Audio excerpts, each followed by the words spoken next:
पहले के समय में लोग गरीबी के कारण आपन लड़की बेच देस तो ओ आदमी के बेटी बेचवा कह के पुकारल जाओ। बाकी आज तो लोग धनी होके चाहे गरीब दहेज के रूप में रोज अपन बेटा बेचता लोग।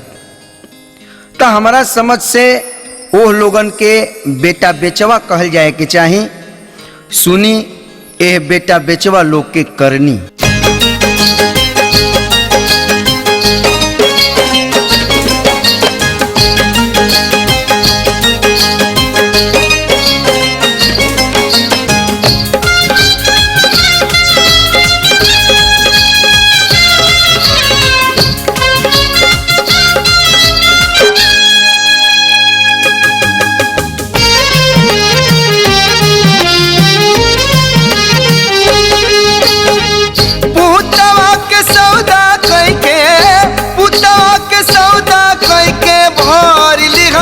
बेटावा गजब कई दिहला हरे बेटा बेचावा गजब कई दिहला हरे बेटा बेचावा।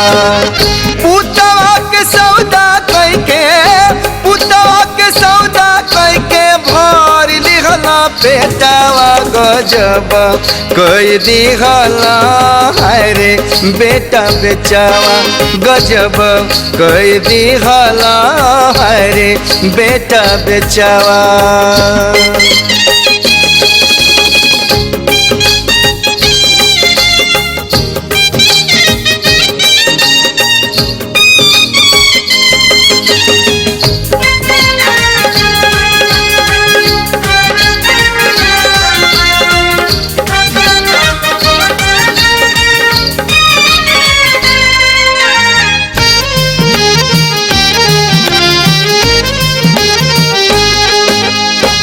बबुआ के साथ से पढ़वाला लिखवाला मानवा में कहता न ले सपना सजवाला।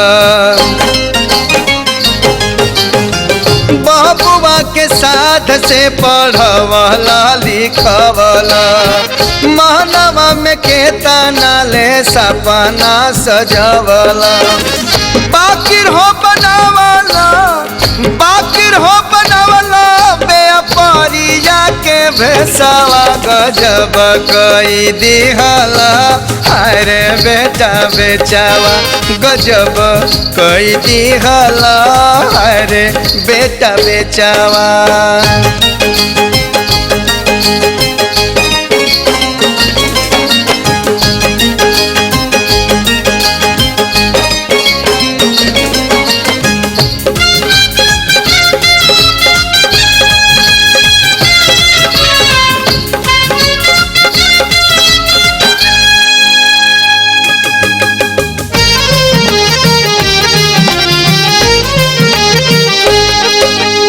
लाखन के दहेज में रकम लेला चाप के कंगल बनाई दिहला लड़की के बाप के।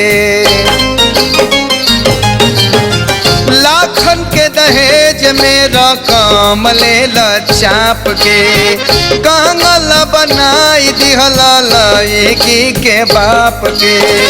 भारी बैसाख पड़ल भारी बैसाख पड़ल है टबाइल जेठावा गजब कई दिहला हरे बेटा बेचावा गजब कई दिहला हरे बेटा बेचावा।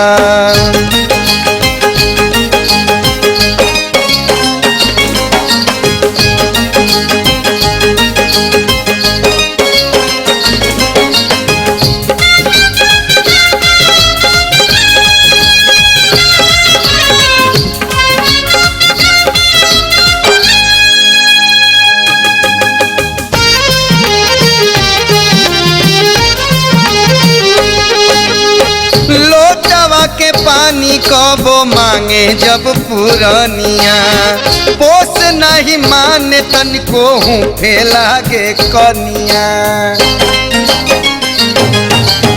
लोटवा के पानी कब मांगे जब पुरानिया पोस नहीं माने तनको फैला के कनिया झूठ पछतालन कही के झूठ पछतालन कही के विधाना के लेखावा गजब कई दिहला अरे बेटा बेचावा गजब कई दिहला अरे बेटा बेचावा।